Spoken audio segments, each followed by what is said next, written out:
You know, every single day, your company's reputation gets decided in thousands of tiny little moments, and a whole lot of those happen over the phone.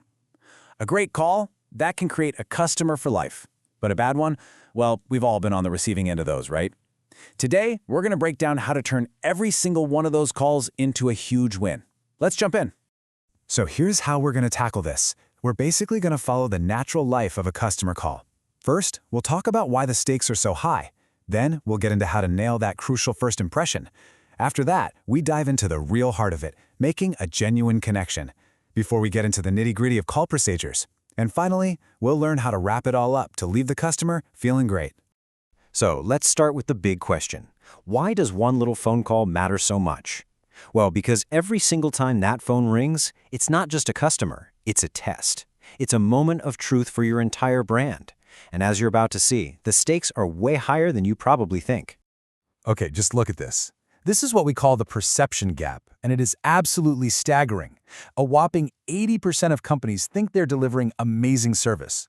But when you ask their customers, only 8% agree. That's not a gap, that's a canyon. And it's where customer loyalty and a ton of money just disappear.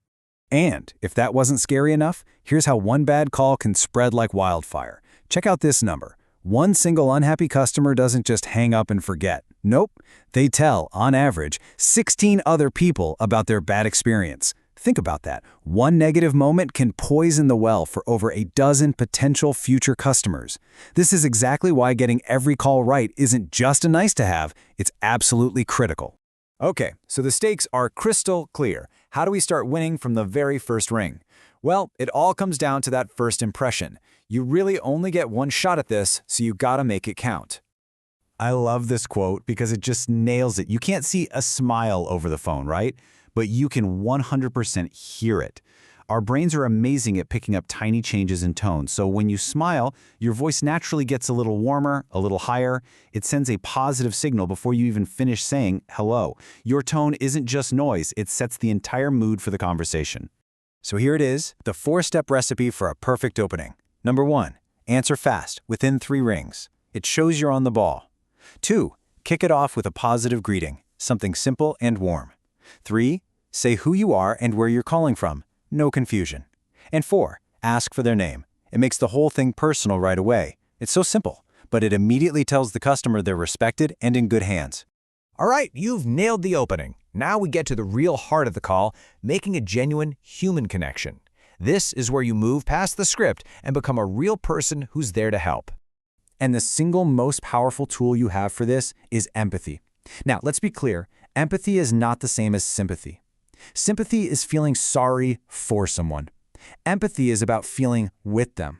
It's that moment where you actively try to put yourself in their shoes and understand what they're actually feeling, whether it's frustration, confusion, or whatever.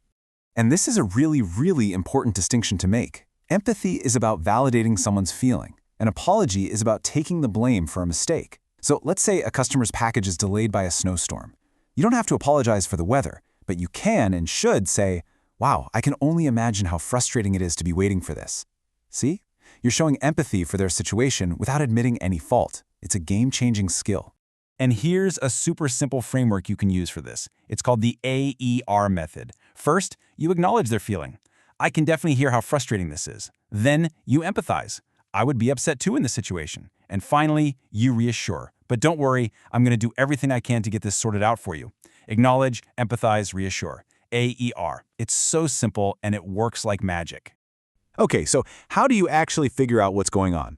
It's all about using 2 different types of questions.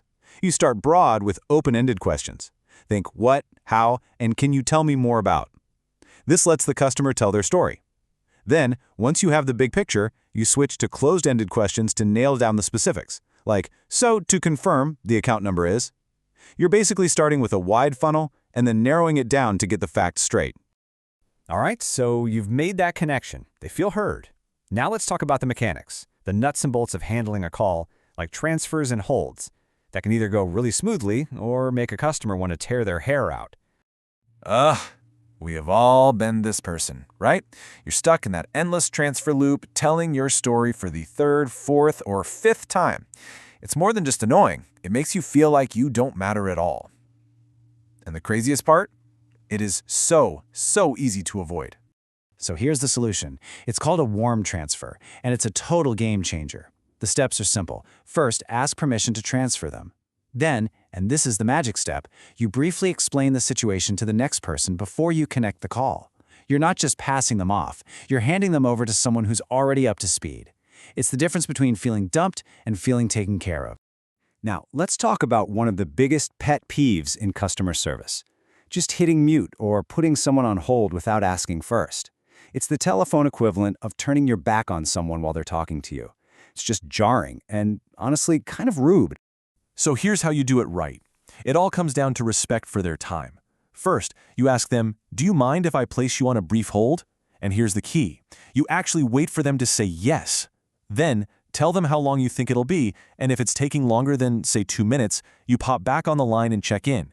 It shows you haven't forgotten about them. And when you've got to take a message, think like a detective. Get all the key info. But the single most important step, the one you cannot skip, is the last one. You have to repeat the entire message, especially the phone number, back to them. It catches any mistakes, and, just as importantly, it gives the caller confidence that the message is actually going to get where it needs to go.